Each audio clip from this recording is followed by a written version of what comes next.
Hey, what's going on, everybody, and welcome back to Fandom for All. Today we'll be looking at the Transformers War for Cybertron Kingdom Megatron from Takara Tomy and Hasbro. Alright, so first let's take a quick look at the box. So the box for Transformers Kingdom War for Cybertron Megatron features amazing box art here right across the front. Now, if you've been following the War for Cybertron Generations line, you know that usually this is a full window, but for the Kingdom line, it is this beautiful artwork that spans the entire side panel and a good portion of the front panel. Here it says Leader Class, Class A Leader, Leader Class A, Class Leader. So, 8 years or older, authentic Transformers, Generations, Takara Tomy, Hasbro, Megatron, Beast.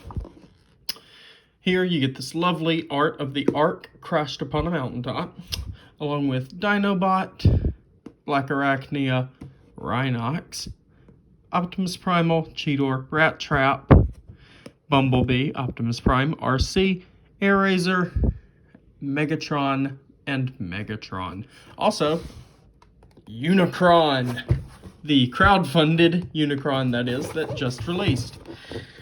On the back of the packaging is two lovely images of the product. Transforms in 27 steps. Here's his lovely beast mode, but these images just do not do justice to the actual figure.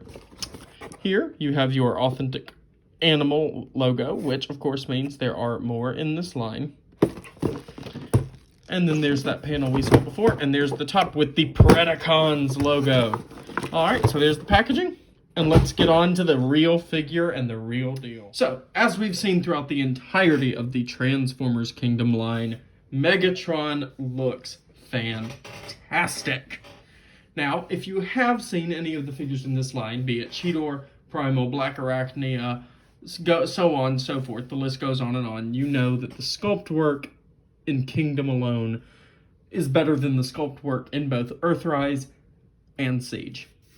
So, here's Megatron, and he is sporting his classic Beast Wars look with his dinosaur head, and of course there's that articulation in that head, his tail claw with articulation, and there's a hand under there, which I didn't even know that was a thing. I thought that this was his arm. He's got a lot of kibble in the back, but honestly, I don't mind. It's easily collapsible. All of his joints, or most of his joints, especially in his legs, have this white joint, which leads me to believe they were going for a bone look, you know, dinosaurs' bones, one and the same. Let's see, what else does he feature? He's got his leg cannons right here and right here. A lovely, lovely head sculpt. I'm going to get right up on there for you to look at it with that green Predacons logo right there. The bottom of the feet are white. And yeah, so that's about it for looks. Now let's get on to articulation. So for articulation, the head swivels a full 360, as do the arms and the T-Rex head. Both legs go out like this and bend at the knee and at the heel, or ankle. His whole body does a 360 that way.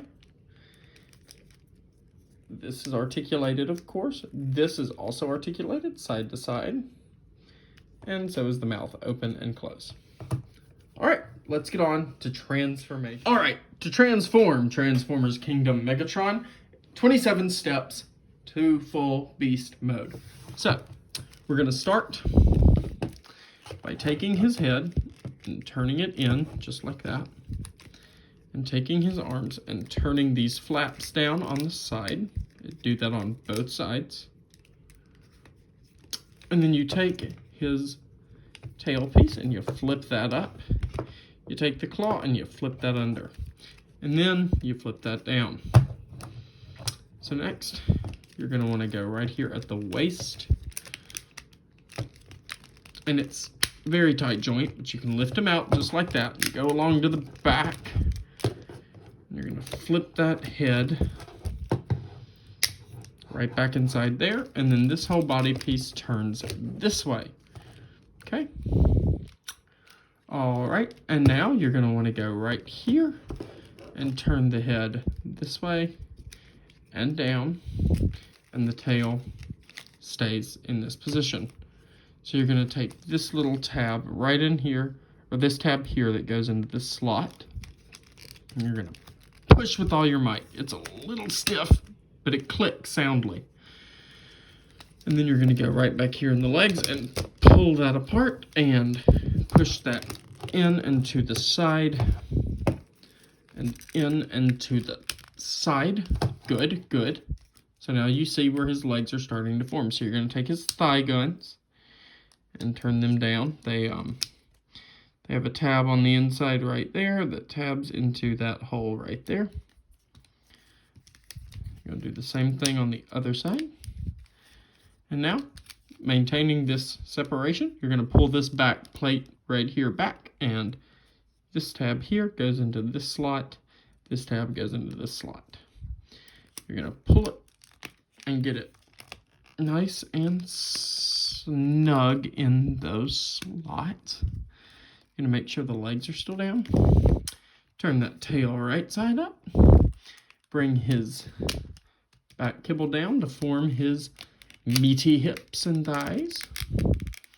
And then these parts open up, and this spring-loaded joint here, make sure it's in the back position. I want to turn his little arms up and pull this spring-loaded piece back. And then you're going to come around here and wrap it around, close it up,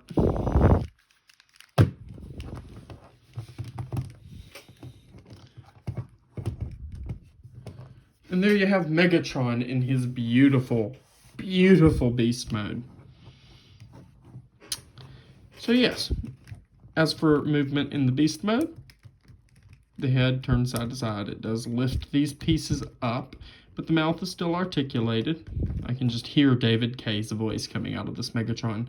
I really hope they get him to voice him in the Netflix series. Of course, the arms swivel all the way around, and they even go out some because they're on a ball joint. The thighs go out, the legs move, the joint at the knee. Basically anything he moved extremities-wise, like with his legs, it stays the same in the beast mode. And then the tail does, of course, swivel, and the whole thing moves. And see, this is awesome because I get like this classic 1920-something black and white movie T-Rex pose. All right, and so now that we have seen both his beast mode and his robot mode, I think we all know what time it is. Time to compare him to another figure in this line. So to compare Megatron in his beast mode to another character in this line in their beast mode, here is beast mode Megatron next to beast mode Optimus Primal. Classic foes, classic enemies. It's almost like that one movie releasing this year. You know, the one about the big lizard and the big monkey. Yeah, okay. Anyway, so here's them compared in beast mode, and now we shall compare them in robot mode. So here is robot mode Megatron right alongside robot mode Optimus Primal, both from the Kingdom War for Cybertron Generations line. Megatron is a leader class, whereas Optimus Primal is a Voyager class. And I don't want to get too much into it here because Optimus Primal will have his own review going up tomorrow. But Primal is a Voyager figure, and compared to other Voyagers in the line, he's almost a deluxe class size. I don't know what necessarily makes him a Voyager, but he is a Voyager. And I still think he's about the same size as Cheetor or Black Arachnia. Of course, he's bigger than Rat Trap, who's a core class, but he's still rather small for a Voyager. So, there, again, is a comparison between Voyager class Optimus Primal and Leader class Megatron. So there you go, folks. One more look at Robot Mode Megatron before we say goodbye for the time being. So again, the articulation on this figure is wonderful. What are my final thoughts, though? I think this figure is as close to perfect as you can get from a Generations figure. I was very disappointed with Earthrise Megatron. I'm a very big fan of Siege Megatron. I will say there is one exception to my Earthrise, and that is I'm a very big fan of the color scheme of the G2 Megatron for that line that was a Generation Selects. But no, this figure is perfect. His size compared to other characters in his line is wonderful. I think that's something that Kingdom got that Siege and Earthrise didn't get, is the scale. The scale between these figures is phenomenal. And of course, if you know me, I'm a big sucker for villains that are purple and green, and this guy's no exception. So my rating is a 10 out of 10 on Beast Wars Megatron from the Kingdom line. And I look forward to the show for this section of the trilogy, the final section, that releases in July. And fingers crossed for David Kaye voicing this phenomenal Megatron. I can almost hear yes coming out of this guy's mouth. Also, another thing to be on the lookout for is there is an alternate head going around that I'm not sure what that is. Part of me thinks it could be for a redesigned Kingdom T-Rex, maybe? And that's T-W-R-E-C-K-S. T-Rex, the Autobot dinosaur. That isn't Dinobot, of course. So yeah, be on the lookout for a review of this guy coming tomorrow. And I want to thank you guys so much for watching my first full video for this channel, and liking and commenting and subscribing and telling me what you think of Kingdom Megatron. Are you going to pick him up, or are you going to let him slide? I think he's well worth the $50 price point, but you let me know. Alright guys, thanks for watching, and goodbye.